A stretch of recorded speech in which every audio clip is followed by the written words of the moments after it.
Nicole, bienvenida a nuestro primer vistazo a la sostenibilidad del año.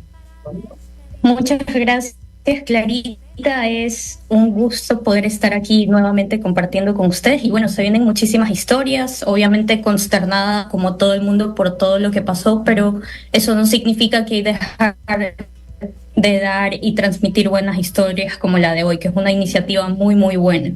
Exactamente, justo. Y qué bueno que lo dices.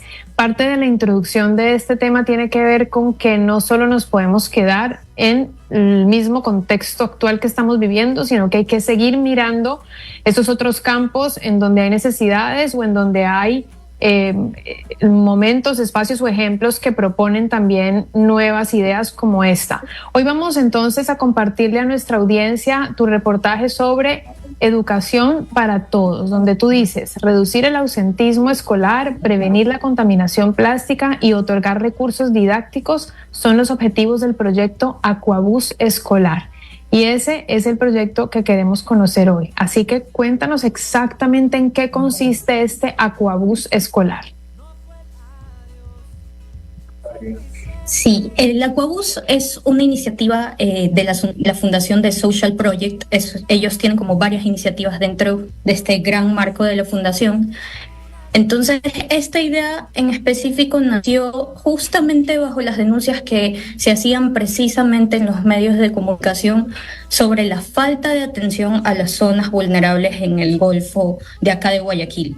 Entonces se trata de una especie de bote, no tan grande, pero tampoco es como un parquecito, es un bote de tamaño mediano, por así decirlo, que traslada a los niños de sus comunas a los pocos colegios que hay en el Golfo de Guayaquil. Y el método de pago es una monedita que la consiguen entregando 1 kilo de plástico. Entonces este botecito, además de ser un transporte para los niños, también se utiliza como una biblioteca flotante porque tiene libros. Entonces, cuando no están haciendo estos trayectos hacia las escuelas y hacia otras comunas del Golfo, se queda en un solo sitio y los niños ahí pueden acceder a estos recursos didácticos. Entonces, es algo súper completo y beneficioso para las comunas del Golfo. Bien, esa descripción que nos dice tan precisa del Aquabús Escolar, luego va a tener más detalles, porque en tu reportaje tú además nos presentas otra realidad. Entonces me gustaría que también ubicáramos a nuestros oyentes en el contexto y en el lugar exacto y cuáles son las condiciones en las que las personas de esta zona viven, para también entender por qué la incidencia del Aquabús Escolar es interesante. El Aquabús funciona específicamente en la comuna Punta de Piedra y también pasa recogiendo a niños en la comuna Tres Ratones. Estos son 2 lugares que están ubicados a medio camino entre Guayaquil y la Isla Una. Es decir, que para llegar a estas comunas, si quieres hacerlo desde acá de Guayaquil al menos, debes agarrar una lancha en el mercado de la Caraguay, que está al sur de la ciudad, y el tiempo aproximado de 1 hora, hora y media lugares. Pero para el público que desconoce de la situación, las comunas del Golfo de Guayaquil tienen un grave problema de pobreza. Y no solo ahora, sino es un problema que se viene arrastrando desde hace muchísimos años. Son comunidades que no tienen servicios básicos, no tienen agua, no tienen luz, no tienen centros de salud y no tienen suficientes escuelas para que los niños puedan ir a estudiar con normalidad. Entonces, los centros de salud, por así decirlo, y los colegios también están ubicados en puntos, no sé si decirlo estratégicos, porque ya lo hablaremos más adelante, pero están ubicados en muy pocos puntos. Entonces, la gente, para poder tener acceso a estos servicios, debe trasladarse. Y en la mayoría de casos lo hacen acá en Guayaquil. Así que los niños deben trasladarse más de 5 kilómetros cada día para poder estudiar. Entonces, la fundación a cargo del proyecto nos comentó que desde hace varios años están impulsando ellos mismos una construcción de una escuela, pero las autoridades le han dicho que así ellos den la escuela construida o esté en pie, no hay presupuesto para asignar profesores y hacer los cambios respectivos. Entonces, la mayoría de niños de esta comuna que les hablo, de Punta de Piedra, deben trasladarse a comunas como Masa 1 y Masa 2, que sí tienen escuelitas, pero esas comunas solo tienen apenas 15 familias. Entonces, realmente, lo que te decía hace un momento, no es estratégico tener una escuela en un lugar donde solo tienes, no sé, quizás 10 niños, por ejemplo, en Punta de Piedra, que ya son 180 familias y estás hablando de que más niños podrían acceder a la educación. Entonces, este no es solo... Sí. Sí, no, me queda no es claro. Solo el único problema. Sí, no solo... lo que te estoy contando no es el único problema, porque, por ejemplo, está el tema de las escuelitas que están lejos, pero también, por ejemplo, el pasaje que deben costear a estos niños es de $2 diarios por niño. Es decir, que si una familia tiene 3 hijos, necesitan $6 diarios para mandarlos a estudiar. Por eso es que el porcentaje también de deserción escolar es alto y se incrementa sobre todo en la época de veda, porque la principal actividad económica de este lugar es la captura y pesca de cangrejos, y en invierno también se aumenta la deserción escolar. Incluso la fundación tiene un porcentaje que dice que la asistencia a clases disminuye en un 60% aproximadamente, así que a los niños no les queda otra que trabajar o dedicarse a las labores del hogar. Bien, mencionaste entonces la actividad económica de las personas de esta zona, que es la captura de cangrejos y pesca. ¿Cuánto ganan ellos? ¿Cómo viven de eso? Y también en el reportaje lo relacionas con el aquabús escolar. Sí, justamente como esas personas viven aisladas de la ciudad, como te decía, no tienen otra alternativa que aprovechar los recursos naturales que les rodean. Entonces, como bien dices, la mayoría vive de la pesca, de la captura de cangrejos, pero uno de los habitantes me decía que esto ya no es rentable, porque, por ejemplo, en el mejor de los casos los intermediarios les pagan $20 por plancha. Una plancha de cangrejos tiene más o menos entre 48 a 52 cangrejos. Y ojo, estas mismas planchas las venden acá en la ciudad hasta $60. Entonces, los cangrejeros, digamos que ganan esos $20, porque en algunos casos no les quieren pagar ni $15. Pero a ese valor hay que restarle el transporte, porque muchos de ellos no tienen una lancha para venir acá a la Caraguay a comercializar sus productos. Y el costo de la movilización de los cangrejeros depende de cuántas planchas lleven en el bote. Es decir, si yo como cangrejero llevo una plancha de Guayaquil, me cuesta $7. Si llevo 2 planchas, me cuesta $14 mi pasaje. A eso súmale la alimentación, porque ellos obviamente se tienen que alimentar durante el día, y también hay otros costos extras. Si ellos no saben amarrar sus cangrejos, deben de pagar a alguien más para que se los amarre. Hay muchos gastos que deben costear, entonces realmente les queda muy poco para la alimentación de su familia y sobre todo para mandar a sus hijos a clase. Es como un efecto dominó. Si los cangrejeros no ganan bien o no les pagan justamente, no pueden seguir produciendo, obviamente, y si no producen, no tienen para comer, y si no tienen para comer, peor para mandar a los niños al colegio todos los días. Y algo que no te respondí hace un momento es ¿por qué solo lancha de transporte? Porque, por ejemplo, estos territorios también están tomados por caroneras, y aunque hay conexiones por tierra, no se puede porque son territorios privados, no pueden entrar ahí. Entonces la única forma de movilizarse es por lancha. Me avisas si me escuchas bien, porque me está cortando. Se está cortando un poco la conexión con internet, pero sí logramos entender tu mensaje. Si pudieras solamente repetir el por qué específicamente, aunque yo sí te lo comprendí, pero no garantizo que toda nuestra audiencia lo haya hecho, por qué debe ser por lancha como único medio o más fácil medio, por favor repítelo. Sí, en el Golfo de Guayaquil hay muchas camaroneras, entonces aunque si bien los territorios sí están conectados por tierra, no se puede pasar por ahí porque son terrenos privados. Entonces el único medio de transporte para todo el mundo, no solo para los de la comunidad, para nosotros también, es por lancha, ir por el Bien, río. Entonces estamos hablando de una lancha que sirve como medio de transporte. Específicamente comenzamos hablando de los niños porque los lleva de un lugar a otro para que puedan educarse.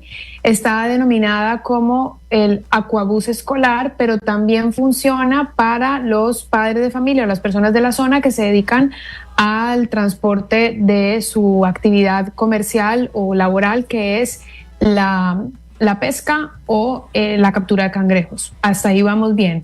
Ahora, en ese reportaje tú nos explicas más detalles de la lancha. Se paga, por ejemplo, con una moneda social. Nos comentaste al inicio que esto se relaciona con temas de reciclaje.